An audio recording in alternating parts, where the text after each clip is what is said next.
నేటి కాలంలో సీరియల్స్ కి ఎంత డిమాండ్ పెరిగిపోయిందో మనందరం చూస్తూనే ఉన్నాం. సినిమాలనైనా వదులుకుంటున్నారేమో కానీ సీరియల్స్ ని మాత్రం వదులుకోవడం లేదు ప్రేక్షకులు. తమకి నచ్చిన సీరియల్ ని చూసేందుకు ఆ సీరియల్ టైమింగ్ ని గుర్తుపెట్టుకుని అదే సమయానికి టీవీ ముందు వాలిపోతున్నారు. ఇక ఇప్పుడంటే సీరియల్స్ హడావిడి ఎక్కువగా కనిపిస్తోంది. కానీ గతంలో సీరియల్స్ కి ఈ విధమైన పాపులారిటీ అయితే ఉండేది కాదు. ఇక ఈ సీరియల్స్ ని మొట్టమొదటిగా నిర్మించి మరియు డైరెక్ట్ చేసిన డైరెక్టర్ ఎవరు అనే ప్రశ్న అందరిలోనూ ఉంటుంది. తాజాగా ఈ ప్రశ్నకి ఆన్సర్ దొరికింది.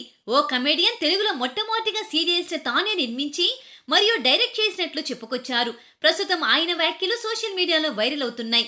మరి ఆ కమెడియన్ ఎవరు అనే విషయాలు ఇప్పుడు తెలుసుకుందాం. ప్రస్తుత సీనియర్ హీరోస్ కి మరియు హీరోయిన్స్ కి పెద్దగా ప్రాధాన్యత ఇవ్వడం లేదు. వారు గతంలో సినిమాలు చేసినప్పటికీ వారి సినిమాలు పెద్దగా నేటి జనరేషన్ కి తెలియక వారు ఓ కమెడియన్ కింద చూస్తున్నారు. కానీ ఆనాటి కాలంలో సినిమాల్లో నటించి మంచి గుర్తింపును సంపాదించుకున్న వారు ఎందరో ఉన్నారు. వారిలో F2 యాక్టర్ కూడా ఒకరు. ఈ సినిమాతో మంచి గుర్తింపును సంపాదించుకున్న యాక్టర్ ప్రదీప్ గురించి ప్రత్యేకంగా చెప్పక్కర్లేదు. ఈయన నేటి కాలంలో వారికి కమెడియన్ అయినప్పటికీ ఆనాటి కాలంలో పెద్ద హీరో. తాను చేసిన సినిమాలు అప్పట్లో భారీ విజయాలు సాధించాయి. ఇక ప్రస్తుతం కమెడియన్ పాత్రలలో నటిస్తూ మెప్పిస్తున్న ఈయన తాజాగా ఓ ఇంటర్వ్యూలో పాల్గొని ఆసక్తికర వ్యాఖ్యలు చేశారు. యాక్టర్ ప్రదీప్ గారు మాట్లాడుతూ, హీరోగా నేను నటించేటప్పుడు నాకు 500 ప్రేమలేఖలు వచ్చేవి. అటువంటి సమయంలో యాక్టింగ్ ని వదిలేసి నేను CA చార్టెడ్ అకౌంట్ చదువుకున్నాను. తెలుగులో ఫస్ట్ సీరియల్ చేసిన ప్రొడ్యూసర్ అండ్ డైరెక్టర్ గా నేను గుర్తింపును సంపాదించుకున్నాను. ఈ రోజు 15,000 కుటుంబాలు అక్కడ నిలబడ్డాయి. ఇవన్నీ నా గొప్ప కోసం చెప్పుకోవడం లేదు. గుండెలో ధైర్యం ఉంటే ఏదైనా సాధ్యం అవుద్ది అనడానికి నేనే సాక్ష్యమని చెబుతున్నా.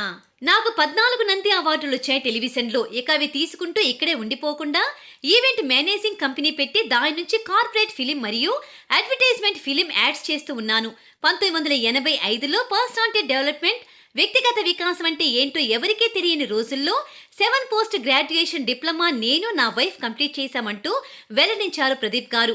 ప్రస్తుతం ఈయన వ్యాఖ్యలు సోషల్ మీడియాలో వైరల్ అవుతున్నాయి. నేటి కాలంలో సీరియల్స్ ని ప్రతి ఒక్కరూ ఇంతగా ఆదరించడం చూసి ఈ క్రెడిట్ అంతా ఆయనదే అంటూ పలువురు కామెంట్స్ చేస్తున్నారు కూడా. ఒకప్పుడు సీరియల్స్ అంటేనే ఎవరికీ తెలియదు. ఇతర భాషల్లో సీరియల్స్ గురించి తెలిసినప్పటికీ తెలుగులో మాత్రం పెద్దగా టచ్ లేదు. కానీ ఆ రోజుల్లోనే ఈ నటుడు సీరియల్స్ కి డైరెక్టర్ మరియు ప్రొడ్యూసర్ గా వ్యవహరించి సీరియల్స్ అంటే ఏంటో తెలుగు ప్రేక్షకులకు చూపించారు.